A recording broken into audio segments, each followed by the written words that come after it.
ಪುಷ್ಪ 2 cinema hit ಆಗಿದ್ದೇ ತಡ ನಟ Allu Arjun time ಕೆಟ್ಟೋಗಿದೆ. ಸಂಧ್ಯಾ ಥಿಯೇಟರ್ನಲ್ಲಿ ಮಹಿಳೆ ಸಾವನ್ನಪ್ಪಿದ್ದ ಕೇಸ್ನಲ್ಲಿ ಒಂದು ರಾತ್ರಿ ಸೆರೆಮನಿಯಲ್ಲಿ ಇದ್ದು ಬಂದ ಐಕಾನ್ ಸ್ಟಾರ್ ಅಲ್ಲು ಅರ್ಜುನ್ಗೆ ಸಾಲು ಸಾಲು ಸಂಕಷ್ಟ ಎದುರಾಗ್ತಿದೆ. ಹೈದರಾಬಾದ್ನ ಜೂಬ್ಲಿ ಹಿಲ್ಸ್ನಲ್ಲಿರುವ ಅಲ್ಲು ಅರ್ಜುನ್ ಮನೆ ಮುಂದೆ ದೊಡ್ಡ ಹೈಡ್ರಾಮವೇ ನಡೆದು ಹೋಗಿದೆ.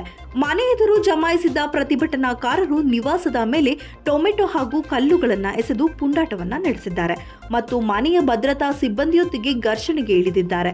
ಈ ಸಂದರ್ಭದಲ್ಲಿ ಹೂವಿನ ಕುಂಡಗಳು ಮತ್ತು ಇತರ ಆಸ್ತಿ ವಸ್ತುಗಳಿಗೆ ಹಾನಿಯಾಗಿದೆ. ಸಂಧ್ಯಾ ಥಿಯೇಟರ್ ದುರಂತಕ್ಕೆ ಸಂಬಂಧಿಸಿದ ಕೇಸ್ ಸಂಬಂಧ ಪ್ರತಿಭಟನಾಕಾರರು ರೊಚ್ಚಿಗೆದ್ದಿದ್ದಾರೆ. ನಟ ಅಲ್ಲು ಅರ್ಜುನ್ ಮೇಲೆ ಕೆಲವರು ಪ್ರತೀಕಾರವನ್ನ ತೀರಿಸಿಕೊಳ್ಳಲು ಹವಣಿಸುತ್ತಿದ್ದಾರೆ.